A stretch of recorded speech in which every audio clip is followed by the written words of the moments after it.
Hello बच्चों, let's read the question. The question says the correct order of basic strength of methyl substituted amines in aqueous solution. Aqueous solution में methyl substituted amines का आपको order बताना है उनकी basicity का.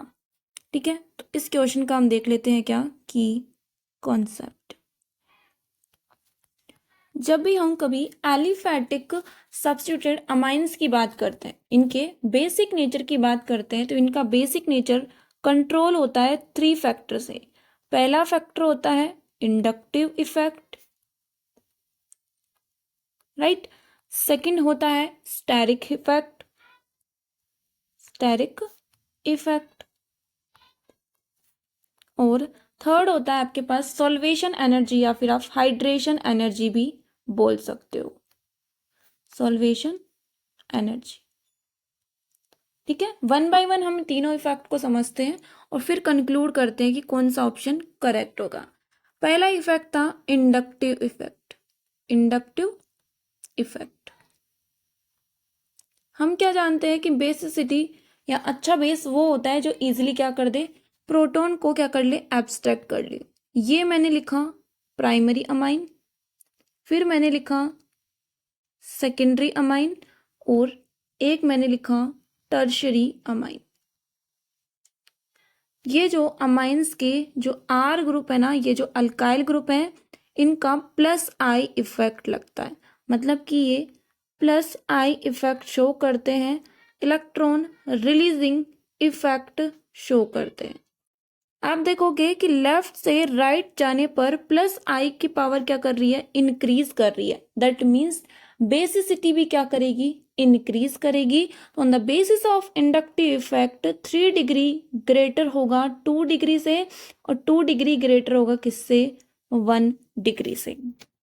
But मैंने बोला 3 फैक्टर कंट्रोल कर रहे हैं, तो और फैक्टर भी देखेंगे. सेकंड है स्टेरिक इफेक्ट. क्या है स्टेरिक इफेक्ट? सेम वही, एक हम लेते हैं प्राइमरी अमाइन, फिर हमने लिया सेकेंडरी अमाइन, और फिर हमने लिया क्या, टर्शरी अमाइन.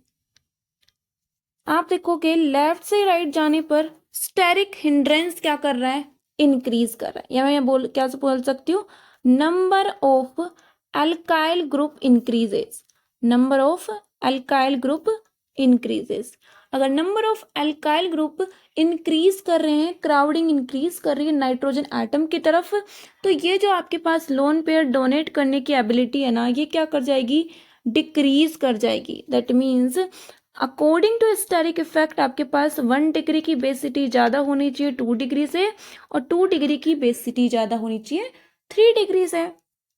बट एक और फैक्टर अफेक्ट कर रहा है, और थर्ड फैक्टर क्या है हमारे पास, सॉल्वेशन एनर्जी. क्या है हमारे पास, सॉल्वेशन एनर्जी.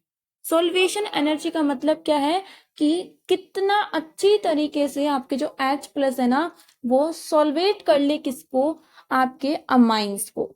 और बेस्ड ऑन सॉल्वेशन एनर्जी हम क्या बोल सकते हैं कि 1 डिग्री आपके पास ग्रेटर होता है 2 डिग्री से, और 2 डिग्री ग्रेटर होता है 3 डिग्री से. ऐसा क्यों, क्योंकि लोन पेयर डोनेट करने की एबिलिटी आपके पास 1 डिग्री के केस में ज़्यादा होगा, उसमें स्टेरिक हिंड्रेंस कम है. दैट मीन्स वहाँ पे आपके पास क्या देखने को मिलेगा, सॉल्वेशन ज़्यादा देखने को मिलेगा.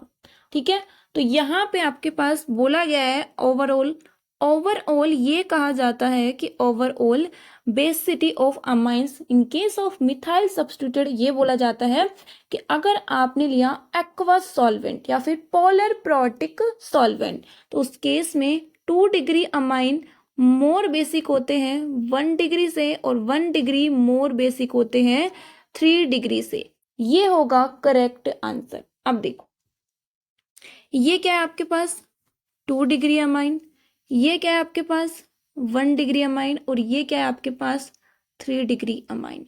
हमने ऑर्डर क्या लिखा, 2 डिग्री ग्रेटर होगा किससे, 1 डिग्री से, 1 डिग्री ग्रेटर होगा किससे, 3 डिग्री से. किसके केस में, एक्वस सॉल्यूशन, या हम बोल सकते हैं पोलर प्रोटिक सॉल्वेंट के केस में. Hence option A is correct. Hope you understood it well. Best of luck.